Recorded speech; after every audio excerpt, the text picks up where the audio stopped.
राधे राधे महाराज जी। महाराज जी, क्या व्यक्ति के जीवन में भक्ति तब आती है जब व्यक्ति पर सब जगह से वो हार जाता है अपने जीवन में? ऐसा कुछ नहीं है, पर एक सिद्धांत ये भी है। पर ऐसा सिद्धांत नहीं है कि जो सब विपत्तियों से घिर जाए, महान दुखी हो जाए, वही भगवान की शरण में जाता हो। नहीं, अम्बरीश जी को क्या विपत्ति थी? अम्बरीश जी को कौन सी संपत्ति की कमी थी?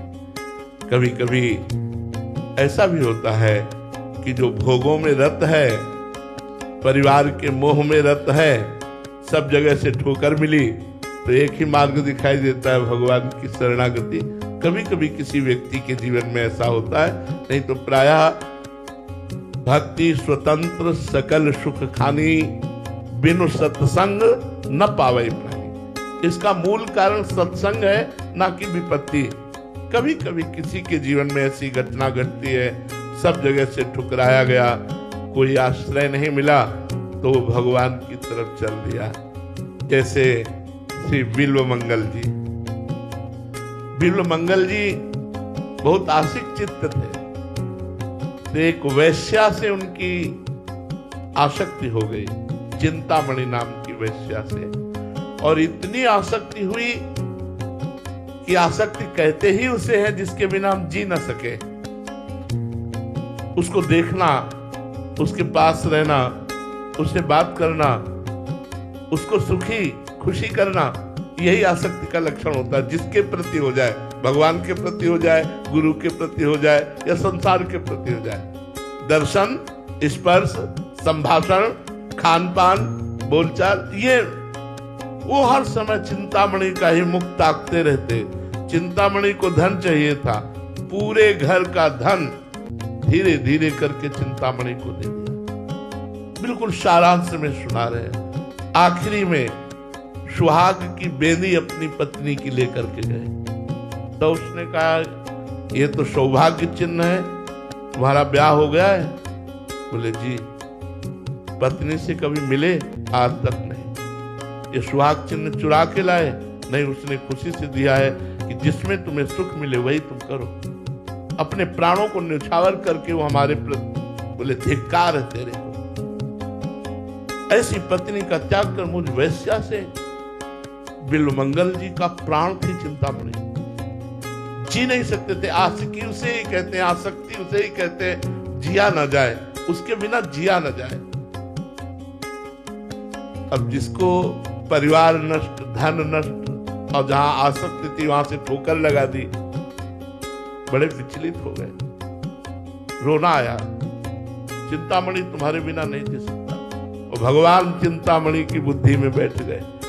उसके आदमियों ने धक्का मारकर बिल्वमंगल जी को बाहर कर दिया। जब किसी को कोई ठौर नहीं मिलती तो एक ठौर है सर्वेश्वर भगवान की शरण। उसे याद आई भगवान की। तो भक्तों के संग में भगवान की प्राप्ति का मार्ग खुलता है। भक्तों के संग से सब छोड़ करके उन्होंने गुरु बनाया, मंत्र लिया, नाम जप शुरू किया, पर हृदय वही चिंतामणि की आसक्ति में बेचैन कर देता। जब तक पाप नष्ट नहीं होते तो नाम जप करने से और जलन होती है, ध्यान रखना, बंद मत कर देना। नाम जप करोगे तो जब तक पाप नष्ट नहीं होंगे वो अशांति पैदा करेगा नाम जप छुड़ाने के लिए। आप छोड़ना मत तो आपका हृदय निर्मल हो जाएगा। उनको लगा भी यहां नहीं रुकूंगा, वृंदावन जाऊंगा। गुरु जी से कहा कि मैं वृंदावन जाना चाहता हूं। संत निरपेक्ष होते हैं, आदेश कर दिया, चले जाओ। चल पड़े वहां से।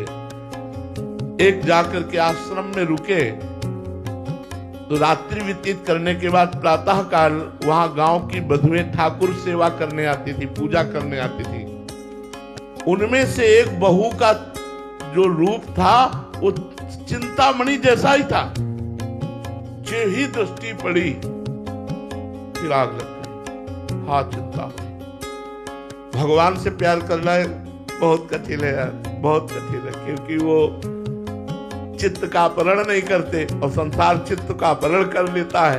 और यद्यपि वो चाहे तो मुनिमन हरण है, मदन मन हरण है, स्वमन मन हरण है, पर वो कब चाहे पता नहीं किस इंतजार में बैठे हैं। हम लोग उनके लिए जीवन, और ये माया हमारे मन का अपहरण कर रही, और वो देख रहे हैं, हमें पिटते हुए देख रहे हैं। अरे एक मुस्कान युक्त अगर एक बार झांकी हो जाए तो करोड़ करोड़ काम मूर्छित हो जाते हैं, अपने जैसे जीवन में आसक्त हो जाए, कौन सी बड़ी बात।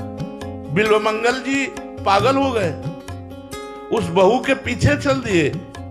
उसने देखा कोई वैष्णव चिन्हधारी, उसने कहा संत वेश भी है, वैष्णव चिन्ह धारण किए, पीछे पीछे आ रहा है। थोड़ी थोड़ी देर में देखा तो पीछे ही आ रहे थे।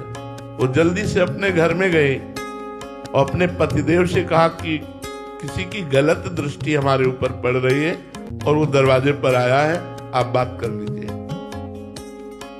बाहर निकले वो धर्मात्मा पुरुष थे, उनका स्वागत है, आप अतिथि देवो भव, आप हमारे दरवाजे आए, बोलो आपकी क्या सेवा करूं। बोले कौन गए। बोले हमारी अर्धांगिनी धर्म पत्नी। बोले एक बार भर नेत्र देखना चाहता हूं, एक बार मुझे देखने दो। वो धर्मात्मा पुरुष थे, उन्होंने कहा महाराज स्वागत है, आप बैठिए, अभी हम आदेश करते। पत्नी से कहा जाइए, अतिथि हैं, वो आए हैं और हम हैं, इसलिए तुम डरो मत। पति की आज्ञा मान कर गए। जो सामने गई, चेहरा देखा, भारी जलन पैदा हुई। अरे दुष्ट नेत्रों,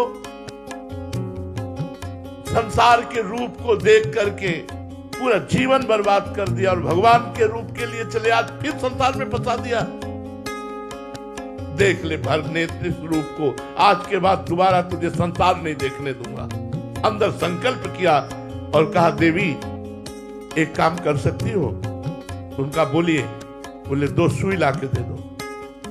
उसने सहज में 2 सुई घर ही था, ला के दे दो। हे कृष्ण, जिन नेत्रों ने आपके दर्शन से मुझे वंचित करके फिर संसार के रूप में फंसाया, आज मैं उन नेत्रों को आपको समर्पित करता हूं। और दोनों नेत्रों में सुई बोली। अब जो जन्म से अंधा होता है उसका अभ्यास होता है चलने का, वो तो तत्कालिक अपने नेत्रों को भगवान के चरणों में समर्पित कर दिए, चले वृंदावन के लिए। अब कोई साथ नहीं, तो एक रास्ते में सूखा हुआ कुआं था, उसमें गिर गए। अब आंखों से दिखाई नहीं देता, पास कोई है नहीं। पुकारा, हे कृष्ण, बस अनन्य आश्रय, इसको भगवान बहुत जोर से देखते हैं। अन्य आश्रय न होकर, जे ही अनन्य आश्रय होकर पुकारोगे तो एक नाम में भगवान आ जाएंगे, एक नाम में। जे ही पुकारा, ऊपर से आवाज आई, बाबा ये पकड़ लाठी, पकड़। सोचा इतनी कृपा, प्रभु आ गए। 1 सेकंड में भगवान ने कुएं से बाहर निकाल दिया। बोले बाबा कहाँ जा रहे हो। बोले वृंदावन जा रहे हैं। तो धीरे धीरे, वो बहुत प्रवीण थे बिल्वमंगल जी, लाठी ऐसे करते कर भगवान का हाथ पकड़ लिया। इतना आनंद का अनुभव हुआ भगवान का स्पर्श करते ही, परमानंद में एकदम डूब गए। भगवान का स्पर्श, भगवान ने हाथ छुड़ा दिया। तो उन्होंने कहा, बाह छुड़ाए जात हो निबल जान के मोह, और हृदय से जब जाओगे तो सबल सराहुत है। ठीक है, मैं निर्बल हूं इसलिए आप बाह छुड़ा के, लेकिन हृदय से अब निकल जाना तो तुम्हें बहादुर बताऊंगा। वृंदावन आए और ऐसा भजन किया कि बिल्व मंगलाचार्य जी कहे गए।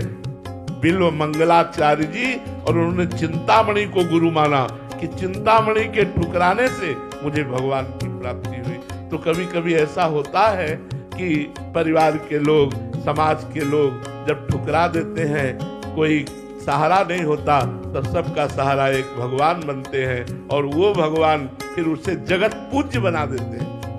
जगत निंदनीय को जगत बंदनीय बना देते हैं। पर यह सिद्धांत नहीं है। भक्ति की प्राप्ति साधु संग से होती है, वो सुख पूर्वक भी हो सकती है, वो बिना विपत्ति के भी हो सकती है।